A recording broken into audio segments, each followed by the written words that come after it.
October 27, 1962, was already a day of trembling nerves.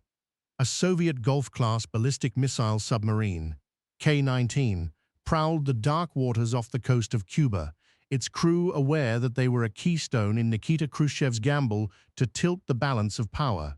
Above them, President John F. Kennedy ordered a naval quarantine, his fleet tightening like a noose around Havana.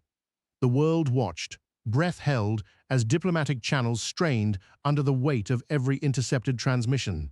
In the cramped control room, Commander Alexei Petrov faced an impossible order.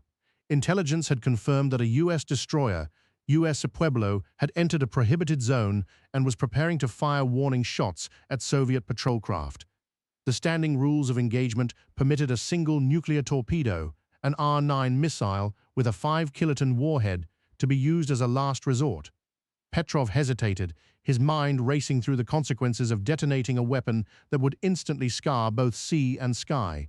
The decision was made in seconds. The torpedo launched, arcing beneath the surface toward its target. When it struck Pueblo, the explosion lit up the Gulf of Mexico like a sunrise over a battlefield. Within minutes, alarms blared across U.S. naval stations. The president's war room erupted into frantic calculations. A nuclear strike on a single ship, small in scale, but unmistakably a breach of the unspoken nuclear taboo, had been executed.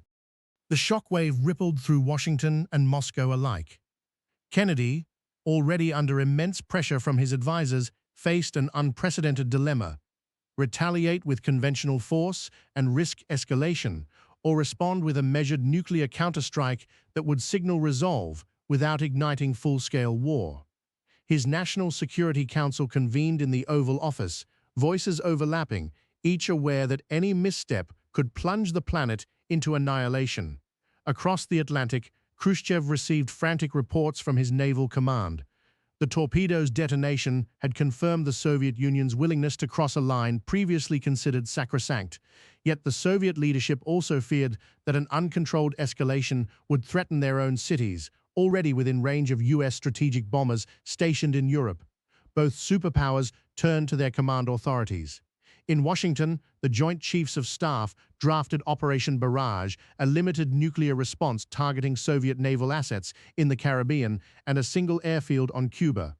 In Moscow, the Central Committee authorized a reciprocal strike, a tactical warhead aimed at the U.S. base at Guantanamo Bay, followed by an additional missile to a NATO radar installation in West Germany. The decision was made with cold precision. At 02:17 GMT on October 28, 2 low-yield nuclear weapons detonated over the Caribbean, one above Guantanamo, one in the sea near K-19's last known position. The blasts were modest compared to strategic warheads, yet their impact was immediate and terrifying. The next 24 hours saw a cascade of limited nuclear exchanges that, while restrained in yield, produced outsized political shock.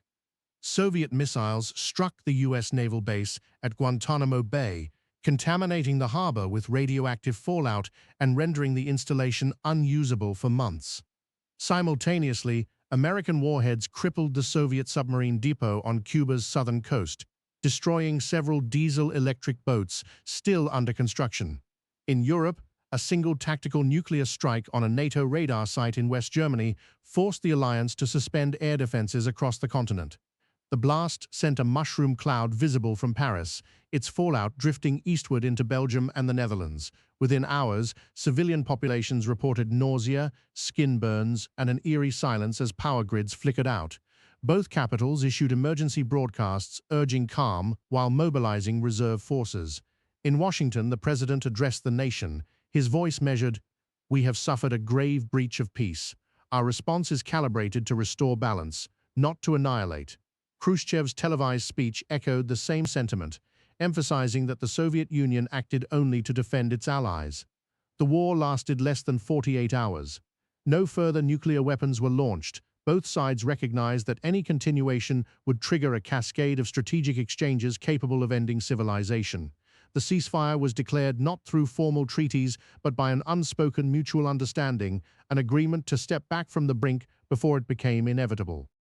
The fallout in Europe was more political than physical. NATO, founded on collective defense, found its credibility shattered when a single Soviet tactical strike incapacitated a key radar installation without provoking an immediate massive US response. Member states questioned whether the alliance could guarantee protection against limited nuclear aggression. In France, President Charles de Gaulle seized the moment to push for greater autonomy, arguing that reliance on American nuclear guarantees had become a liability. The United Kingdom, still reeling from damaged air bases in southern England due to stray fallout, began secret talks with West Germany about forming a regional defense pact independent of NATO's command structure.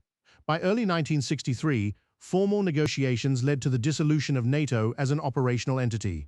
Its political framework lingered in diplomatic circles, but joint military exercises ceased and integrated command structures were dismantled. The United States retained bilateral agreements with Britain and Turkey, yet the sense of a unified Western Front was irrevocably altered. The vacuum left by NATO's collapse emboldened neutral states like Sweden and Switzerland to adopt more pronounced defense postures, investing in mobile missile systems capable of surviving limited nuclear strikes. The European security landscape entered an era of fragmented deterrence, each nation calculating its own risk calculus rather than relying on collective assurance. The Caribbean emerged as the most visibly scarred region. Guantanamo Bay, once a bustling hub of American naval power, lay under a thick veil of radioactive dust. Decontamination efforts proved painstaking. Even after months, radiation levels remained hazardous for personnel and local civilians alike. Cuba's coastline bore the brunt of Soviet losses. The submarine depot that had housed K-19 and other vessels was reduced to twisted steel and melted concrete. The Cuban government, under Fidel Castro, faced a paradox. While their alliance with Moscow had brought them into the nuclear arena, the resultant devastation threatened the very survival of their revolutionary project. International aid convoys arrived from Latin American neighbors, but many were turned back due to contamination concerns. The United Nations convened an emergency session, passing Resolution 257, which called for a Caribbean demilitarized zone and established a joint US-Soviet task force to monitor radiation levels. In practice, the zone became a no-go area, its waters littered with sunken debris and ghostly glow from lingering isotopes.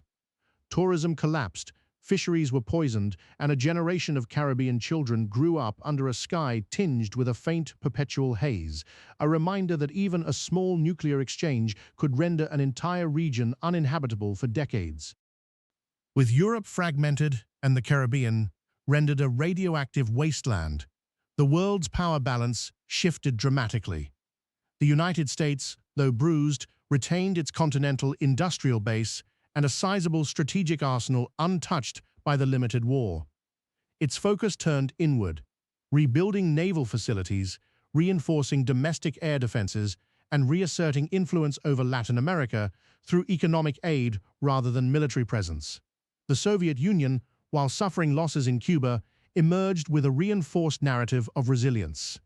Khrushchev leveraged the limited exchange to portray the USSR as willing to stand up to American aggression, even at great cost.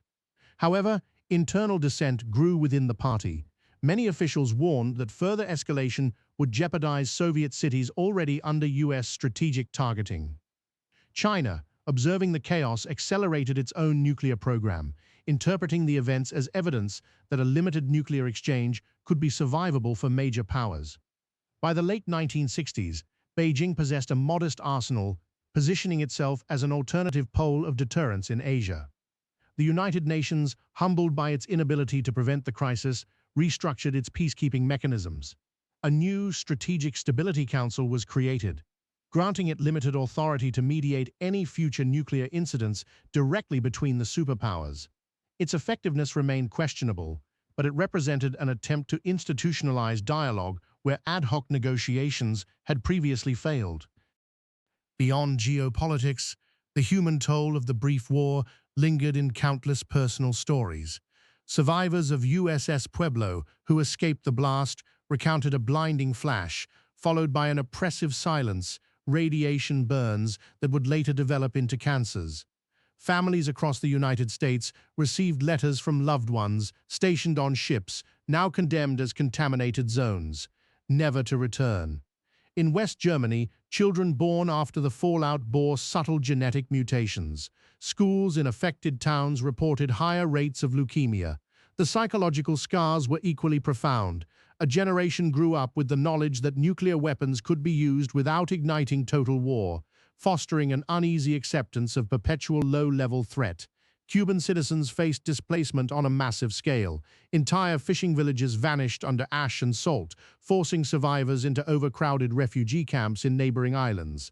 The Soviet sailors who had perished aboard K-19 became martyrs in Moscow, their sacrifice invoked in propaganda to justify continued militarization. These personal narratives underscored a stark truth. Even a limited nuclear exchange reshapes societies in ways that extend far beyond the immediate blast radius. The scars become part of collective memory, influencing policy, culture, and the very way nations perceive security. Looking back from our present standpoint, the October 1962 divergence offers a sobering lesson.